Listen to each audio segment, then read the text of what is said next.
Salat yang tertinggal di masa lalu apakah harus diqadha? Sedangkan di bulan Ramadan 1 kali salat wajib, 27 kali salat wajib itu sendiri. Minta tolong penjelasan. Maksudnya Anda mau qada di Ramadan. Jadi setiap qada lumayan 27 kali kemarin. Lumayan tidak, jangan begitu cara memahaminya. Pertama begini. Ini ada dua pendapat. Kalau yang dimaksud qada ini adalah qada dalam masa yang singkat. Semacam Anda tertidur. Subuh jam berapa tadi? 4.35 ya, lihat sini nggak apa-apa. Subuh 4.35, Anda bangun 5.34. Masih ada waktu. Yang jadi masalah, Anda bangun jam 15:34. Dia sudah lewat subuh, lewat zuhur.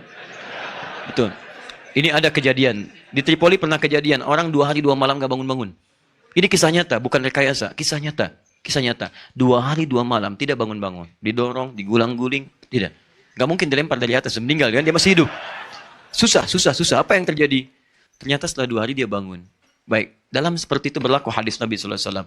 Apa di antara hadisnya? Rufi'al qalam, diangkat pena, belum dihisab pada saat itu.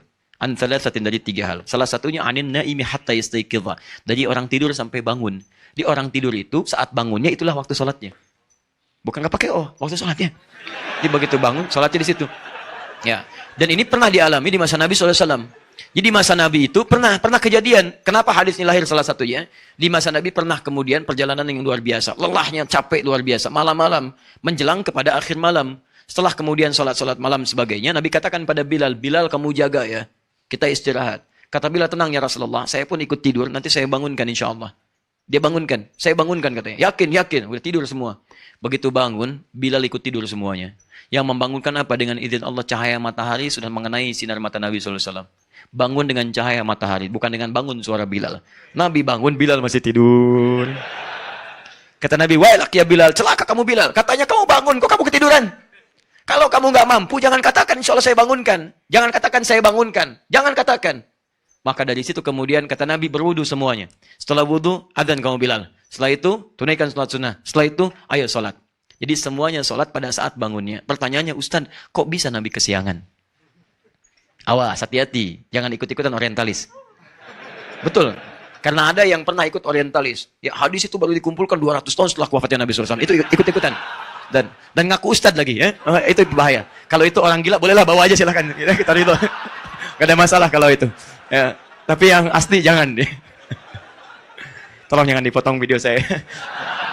Ya, repot lagi. Nah, kembalikan sini. Kenapa Nabi kemudian seakan bangun kesiangan? Ternyata bukan. Allah bisa saja memberikan isyarat kepada Nabi, bangun ya Rasulullah. Langsung dibangunkan. Sekarang waktunya subuh. Tapi kenapa diperkenankan oleh Allah bangun dalam keadaan bukan subuh? Untuk memberikan dampak hukum pada umatnya yang mungkin mengalami peristiwa serupa.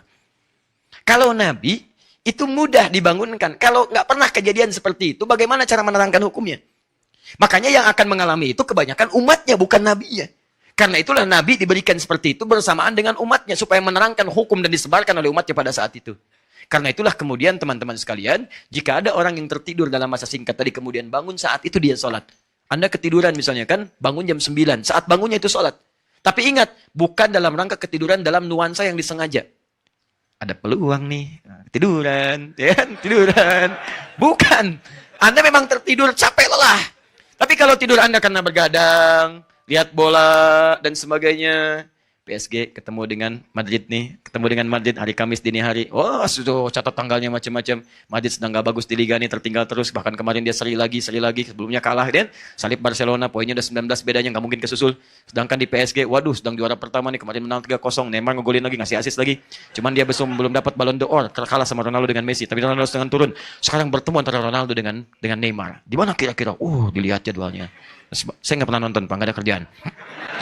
Betul, nggak ada kerjaan. Jadi, tulis jam 3, jam 4. Lihat, Madrid menang. Ujungnya menangis, kalah. Kalahnya pas menjelang adzan subuh, jam 4:30. Pas 4:35 menit lagi mau adzan, capek, tidur. Tidurnya karena nonton bola. Bangun-bangun jam 9. Maka di situ bermaksiat dia kepada Allah Subhanahu wa Ta'ala. Dia tetap sholat saat bangunnya, tapi dia berdosa kepada Allah karena dia tidur dalam keadaan lalai di waktu sholat. Paham? Nah, jadi kalau sifatnya seperti itu, qada dilakukan. Tapi kalau sifatnya dalam jangka waktu yang lama, atau karena perbuatan tertentu, misal ada mati suri, koma dia, belum titik, ya. Jadi dia masih hidup, Nggak betul. Masih hidup, tapi tidak ada aktivitas dan diam seluruhnya. Lama, setelah misalnya 10 tahun bangun. Bisa. Misal saja kan. Atau janganlah 10 tahun, 1 tahun lah ya. Bangun misalnya. Baik, sehari kan 5 kali. Kan? 365 hari kali 5 kali. Ya, berapa tuh? Berapa rakaat dia harus tunaikan? Kali 17. Cukup banyak dia lakukan. Maka yang seperti ini terjadi dua pendapat. Kata Imam Asy-Syafi'i, qadha salat berlaku pada dirinya, tapi diberikan keringanan dalam qadhanya. Ambil sebagian waktu yang lenggang bagi dia. Mungkin setelah salat zuhur, dia salat lagi dengan meniatkan untuk qadha salat yang telah berlalu. Mengambil keumuman hadis tadi. Seperti orang tidur yang tidak salat. Dan tidurnya dalam keadaan tidak menunaikan salat. Maka dipahami oleh Imam Asy-Syafi'i untuk kehati-hatian, tunjukkan kesungguhan kita untuk mendekat kepada Allah. Setelah sholat maghrib, misalnya tunaikan lagi. Tapi di waktu-waktu yang kira-kira tidak ada sholat sunnah setelahnya, maka alangkah baiknya tidak dikerjakan. Bisa setelah subuh, gitu kan? Nah, kalau bisa itu jangan. Jangan, karena dikhawatirkan menyebabkan kesalahpahaman di antara banyak orang. Kenapa? Oh iya, kok sholat lagi ya? Iya. Wah, ini alirannya bahaya ini. Oh, aliran bahaya. Nah, akhirnya di situ terjadilah perselisihan yang tidak diinginkan. Ya, itu pendapat al-Imam Asy-Syafi'i. Ulama yang lain berpendapat tidak berlaku hukum qadha yang seperti ini. Cukup dia bertobat pada Allah Subhanahu wa taala, kemudian dia berusaha meninggalkan